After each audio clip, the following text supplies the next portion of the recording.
Students, I am Namraj Garhewal, Assistant Professor in Department of Mechanical Engineering and Oriental College of Technology.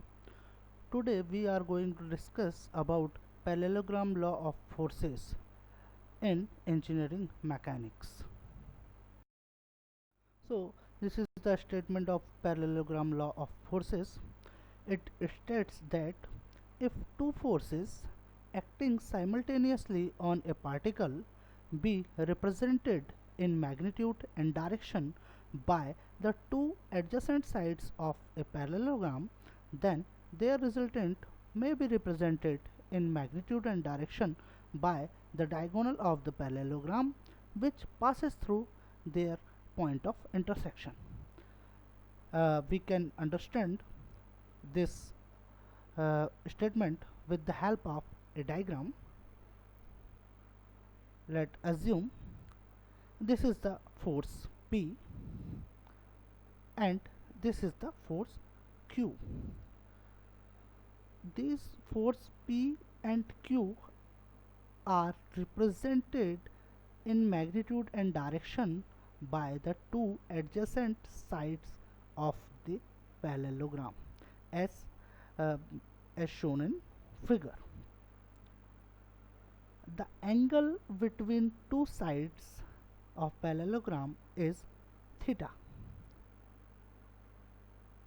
Then the resultant of two forces P and Q is represented by R, which is the diagonal of the parallelogram, and that diagonal must passes through the intersection point of two forces, means the intersection point of force P and force Q.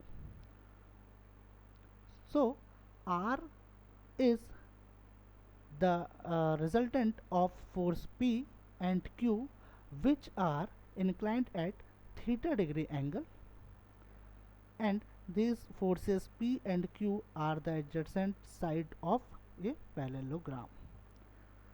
So I think it is now clear to you. And alpha is the angle between the resultant force and one of the side of parallelogram. If we want to show mathematically the parallelogram law of forces, then the value of resultant force can be calculated by the formula R is equal to under root of f1 square plus f2 square plus 2 f1 f2 cos theta, and the angle between resultant force and one side is tan alpha is equal to f2 sin theta upon f1 plus f2 cos theta, where as we discussed in previous slide, f1 and f2 are the two forces which are represented by two adjacent side of parallelogram, and theta is the angle between f1 and f2. Alpha is the angle of resultant force and one of given force. So this is the mathematical formulation of parallelogram of forces. This formulas are used in numerical problems, and it is very important for GATE also. There are some cases arrived on the parallelogram law of forces. First case, if theta is equal to 0 degree, means the forces are acting along the same line and same direction. In this condition, cos theta is equal to cos 0. Cos 0 is equal to 1, means the formula will be R is equal to under root f1 square plus f2 square plus 2 f1 f2.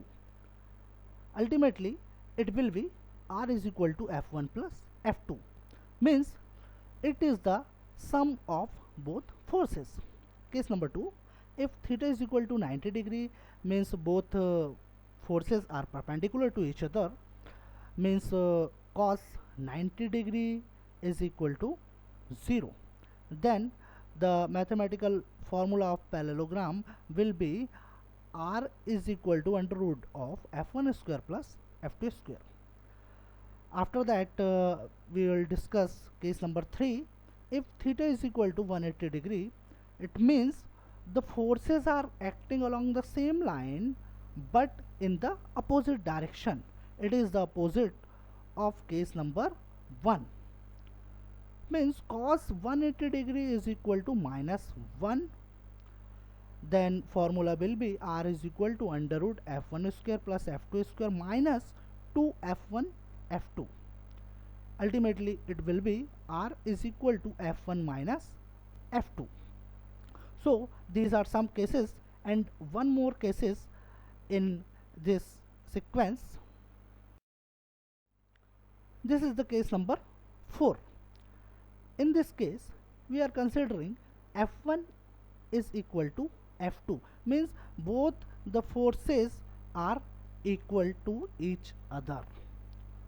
Then r is equal to under root of f square plus 2 f square cos theta. By solving or simplifying this formula, we will get under root 2 f square into 1 plus cos theta. 1 plus cos theta is equal to 2 cos square theta by 2. Ultimately, after simplification, finally it will be resultant force is equal to 2 f cos theta by 2.